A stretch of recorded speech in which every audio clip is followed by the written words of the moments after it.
আসসালামু আলাইকুম রহমতুল্লাহি ওবারাকাতুহু। প্রিয় দর্শক শ্রোতা, আপনাদের সবাইকে সাদর আমন্ত্রণ জানাচ্ছি পবিত্র মাহে রমাদান উপলক্ষে চ্যানেল 24 এর বিশেষ ইসলামিক আয়োজন সেভলন হ্যান্ড ওয়াশ নিবেদিত Islamic Kafela powered by Shinex floor cleaner. প্রিয় দর্শক, আজ আমরা আপনাদের নিয়ে যাব আবু জাহেলের সমাধিস্থল ও এক টুকরো জাহান্নাম দেখাতে। জাহান্নাম বানাতে বিস্মিত হয়েছেন? যে সারা জীবন আমার নবীকে কষ্ট দিয়েছে, ইসলামের বিরোধিতা করেছে, ইসলামকে শেষ করার জন্য চেষ্টা করেছে, সে জাহান্নামে যাবে না তো যাবে কে? প্রিয় দর্শক, আজ এমনই একটি জাহান্নামের টুকরো আপনাদের দেখাবো যে জাহান্নামে 70 জন কাফের শুয়ে আছে। আপনারা জানেন, দ্বিতীয় হিজরি রমজান মাসে মদিনার মুসলিম এবং মক্কার কাফেরদের মধ্যে বদরের যুদ্ধ সংঘটিত হয়েছিল। যুদ্ধের আগে চলে বেশ কিছু খণ্ডযুদ্ধ, তবে বদরের যুদ্ধ ছিল দুই পক্ষের মধ্যে প্রথম বড় আকারের যুদ্ধ।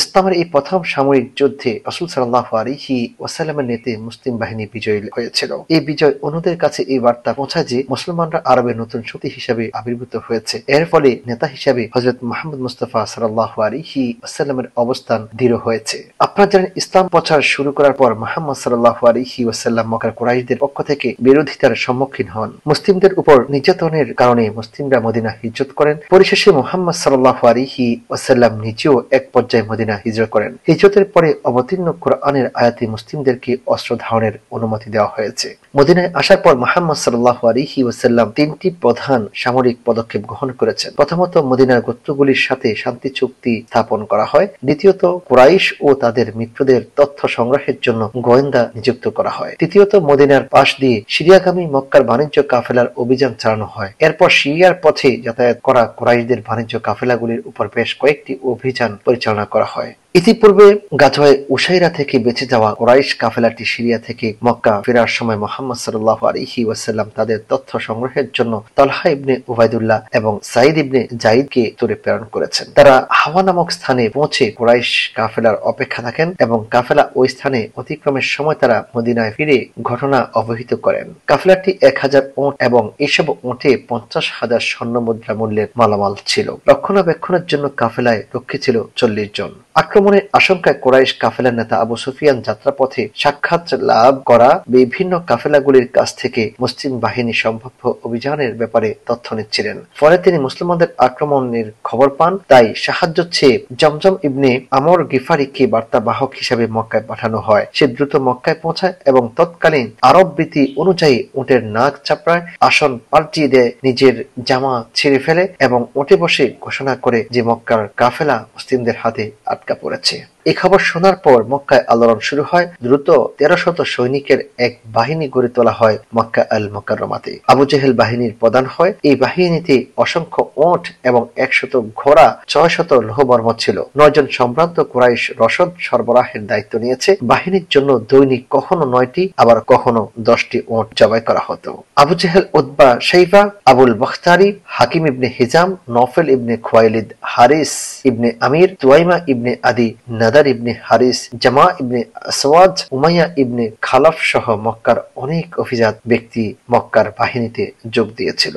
বদরের যুদ্ধে হযরত মুহাম্মদ মুস্তাফা সাল্লাল্লাহু আলাইহি ওয়াসাল্লাম নিজেই পরিচালক ছিলেন, নিজেই যুদ্ধ পরিচালনা করেন। আল আরিশ পাহাড়ের পাদদেশে মুসলিম বাহিনীর শিবির স্থাপিত হয়েছে, যে জায়গার মধ্যে বর্তমানে একটি মসজিদ রয়েছে। রাসূল সাল্লাল্লাহু আলাইহি ওয়াসাল্লাম এই জায়গাটিকে নির্বাচন করলেন মুসলমানদের জন্য, যাতে করে পানির কূপগুলো তাদের আয়ত্তে চলে আসে এবং নবী করিম সাল্লাল্লাহু আলাইহি ওয়াসাল্লাম সৈন্য সমাবেশের জন্য এমন একটি জায়গা বেছে নিয়েছেন যেখানে সূর্যোদয়ের পর যুদ্ধ হলে কোনো মুসলমান সৈন্যের চোখে সূর্য কিরণ না পড়ে। প্রাচীন আরব রেওয়াজ অনুযায়ী প্রথমে মল্লযুদ্ধ হয়। অমুসলিমদের সেনা সংখ্যা ছিল 1000, আর ছিল 100টি ঘোড়া, 600 লৌহবর্ম এবং অসংখ্য উট। অমুসলিমদের সেনাপতি ছিল উতবা ইবনে রাবিয়া। যুদ্ধে 70 জন অমুসলিম নিহত হয়েছে এবং বন্দী হয়েছে 70 জন। মুসলমান বাহিনীর সেনা সংখ্যা ছিল 313 জন। মুহাজির ছিলেন 82 জন, বাকি সবাই আনসার ছিলেন।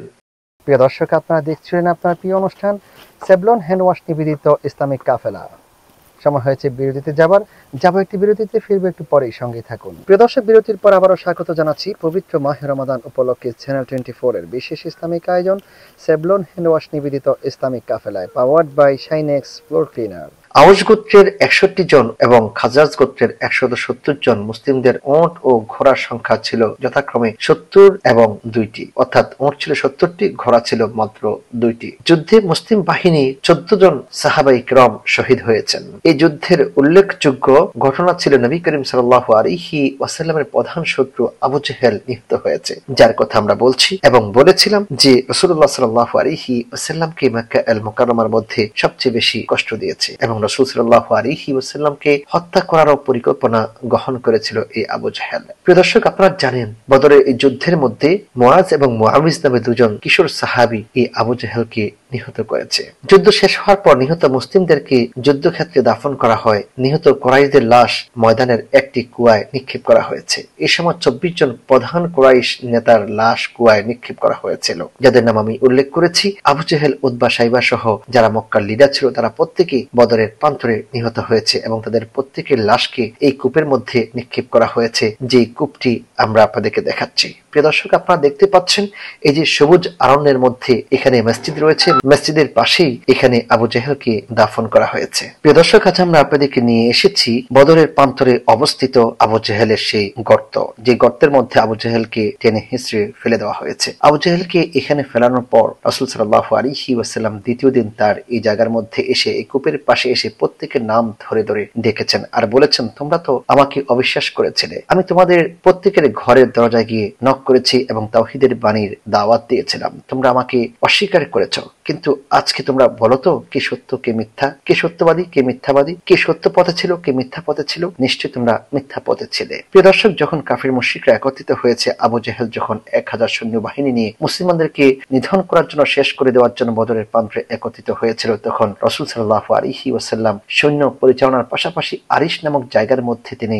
বসে রব্বে কারীমের দিকে হাত বাড়িয়ে, আকাশের দিকে হাত বাড়িয়ে তিনি দোয়া করছিলেন আর বলেছেন, আল্লাহ, যদি তোমার এই 313 জন সাহাবী আজকে শেষ হয়ে যায়, শহীদ হয়ে যায়, তোমাকে রব বলে ডাকার মতো কেউ থাকবে না। প্রিয় দর্শক, তারপরে আল্লাহ সুবহানাহু ওয়া তাআলা মুসলমানদেরকে সাহায্য করার জন্য তিনি বদরের প্রান্তরে জাবালুল মালাইকার উপরে যে পাহাড়টি আমরা আপনাদেরকে দেখাচ্ছি বালু কালারের, সেই পাহাড়টি হচ্ছে জাবালুল মালাইকা বা ফেরেশতাদের পাহাড়। এই পাহাড়ের উপর 5000 ফেরেশতা অবতীর্ণ হয়ে সাহাবায়ে কিরামের সারিতে দাঁড়িয়ে গিয়ে তাদেরকে সহযোগিতা করেছেন, তাদের সঙ্গ দিয়ে যুদ্ধ করে কাফেরদেরকে শেষ করে দিয়েছেন। প্রিয় দর্শক, যারা এভাবে ইসলাম, কোরআন এবং হাদিসের পথে থাকবে তাদেরকে যুগে যুগে আল্লাহ রাব্বুল আলামিন সাহায্য করবেন, সেটি কিয়ামত পর্যন্ত অব্যাহত থাকবে। আজ আমরা দেখাচ্ছি আবু জেহেলকে যেখানে সমাধি করা হয়েছে তার সমাধিস্থল দেখুন, সেখানে জাহান্নামে পরিণত হয়েছে। সেখানে কোনো গাছ হচ্ছে না, বরং জাহান্নামের যে গাছটি জাক্কুম নামক গাছ, সেই গাছটি শুধুমাত্র এখানে হয়, কিন্তু এখানে অনেক খেজুর গাছ লাগানো হয়েছে, সবগুলো গাছই কিন্তু মরে গিয়েছে। তাই আমরা বলতেই পারি যে 70 জন কাফেরের সমাধিস্থল এই জায়গাটি জাহান্নামে পরিণত হয়েছে বলে এখানে কোনো বৃক্ষ উদ্ভিদলতা জন্ম নিচ্ছে না বা হয় না। প্রিয় দর্শক, আপনারা দেখছিলেন আপনার প্রিয় অনুষ্ঠান সেভলন হ্যান্ড ওয়াশ নিবেদিত ইসলামিক কাফেলা। সময় হয়েছে বিদায় নেবার, আজকের মতো এখানে বিদায় নিব। দেখা হবে আগামীকাল অন্য কোনো পর্বে। সেই পর্যন্ত ভালো থাকুন, সুস্থ থাকুন, নিরাপদে থাকুন। আল্লাহ হাফেজ। আসসালামু আলাইকুম ওয়া রাহমাতুল্লাহি ওয়া বারাকাতুহু।